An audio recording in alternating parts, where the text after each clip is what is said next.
Hello everyone. Hello.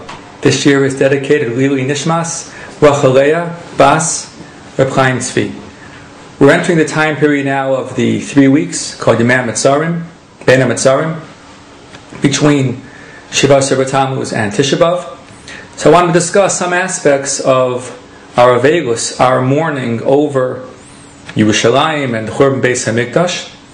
And as we develop this discussion about Yerushalayim, what Yerushalayim is all about, that will lead into a beautiful presentation of Rav Nebenzahl's Shlita about the Kedushas Yerushalayim and this uniqueness of Yerushalayim and what it means for us, based on an analysis of the parasha of Benos Tzlafchad in the Chumash.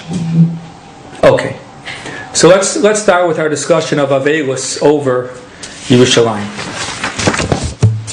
So I'll be using mostly, there's a wonderful sefer called Hagyonei Halacha by Rav Mirsky Shlita, and he has an essay on Yerushalayim, and that's in the source sheets, and we'll be using his sefer. Okay. It's interesting, the Gemara in Maseches Taanis and elsewhere says, Whoever mis'abel an Yerushalayim, whoever is in mourning over Yerushalayim, zoche veroa b'simchata. He merits and he sees in its happiness. So it's striking, and the Mefarshim stop on this, that zoche is present tense, and roa is present tense.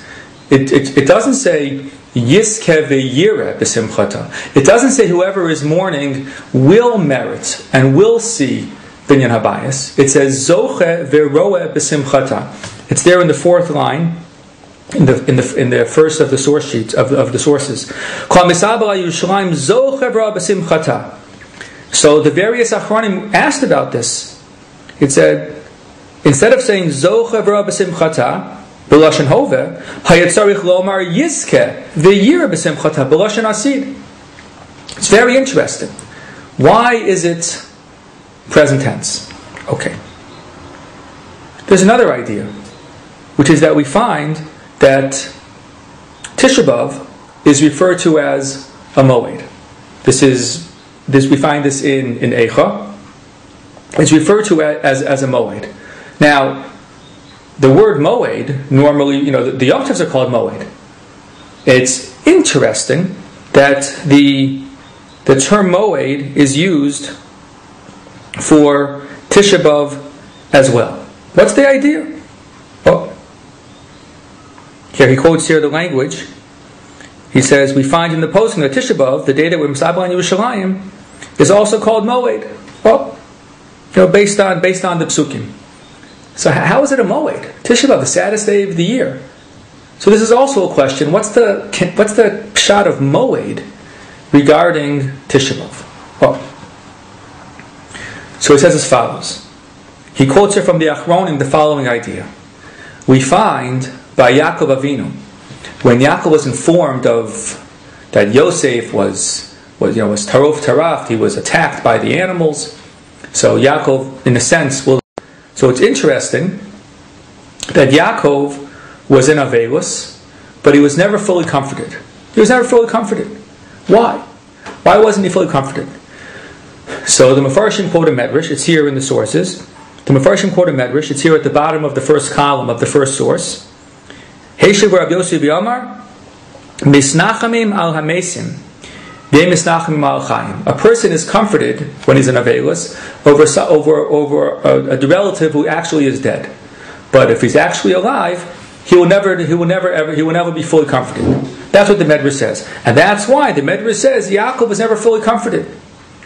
The Mefarshim explain as follows: that at a certain point, being in Aveilus for so long, it's not healthy for a person. You want to move on and accomplish, and somehow if you're always thinking about the Aveilus.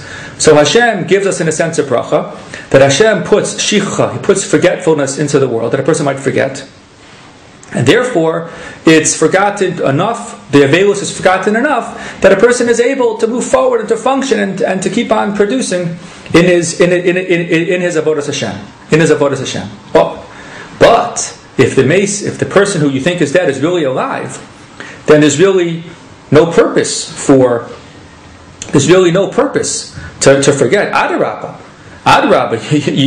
Hashem wouldn't want you to totally forget, because if it's not forgotten, then you're still thinking about the departed person, and there's a better chance in the future maybe something will come up, maybe something will happen, and the person will, you'll be able to search for the person. If something crazy happens, it turns out the person's really alive. So this is how the Mefarshim explain. It's the Medrash. We're explaining the Medrash. The Mefarshim say that Hashem gives us this bracha of yeyush, of forgetting, because you have to be able to move on and continue to accomplish, and that's after, let's say, 12 months. But if the person is still alive, then you're not going to have full aveilus.